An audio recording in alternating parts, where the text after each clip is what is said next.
Have you ever felt like intimacy has to be scheduled between laundry, kids, and back-to-back meetings? Like getting in the mood now requires a mood board, 3 deep breaths, and a miracle? Well, you're not broken. You might just be bankrupt on sexual currency. In this video, I'll show you how to rebuild that currency with small, strategic moves that make a huge difference. Stay to the end for 10 juicy tips to reconnect with your partner.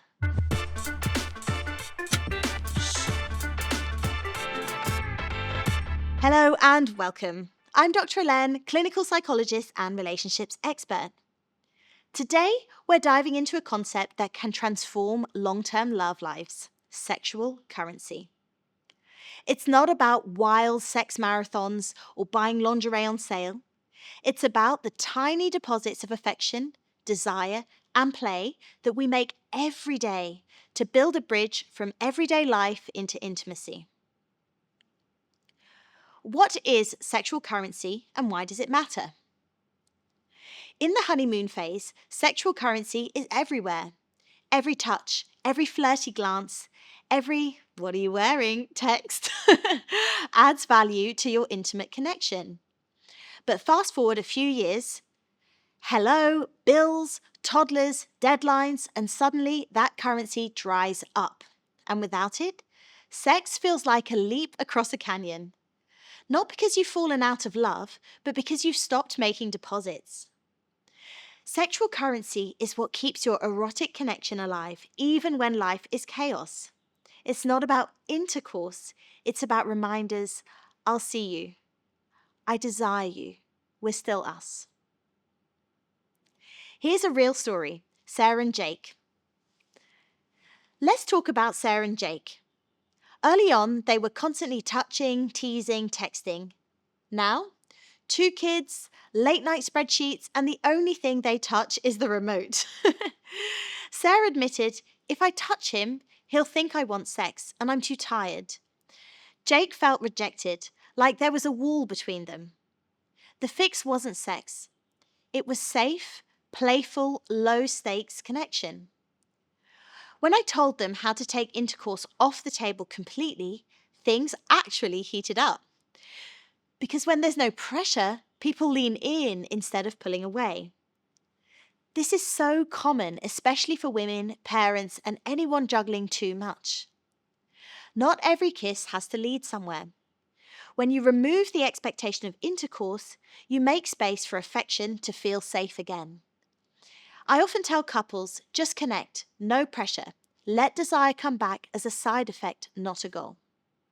10 sexy and totally doable ways to build sexual currency.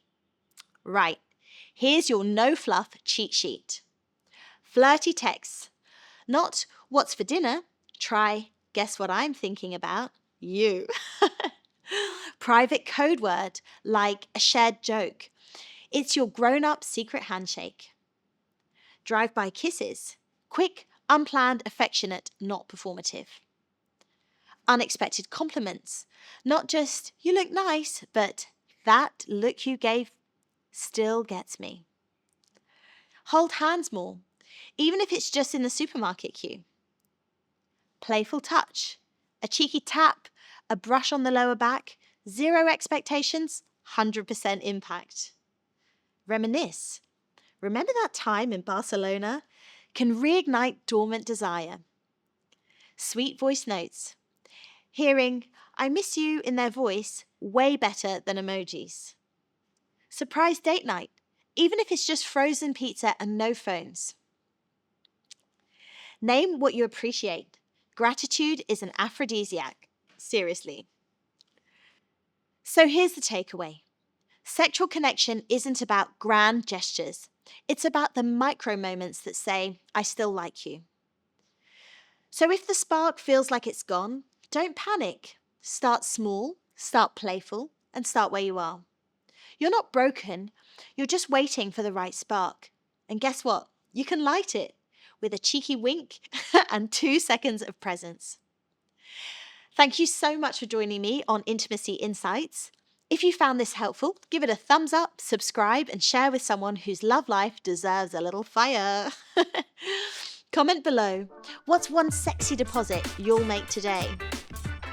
Visit my website or book a session if you're ready to reignite your connection with intention.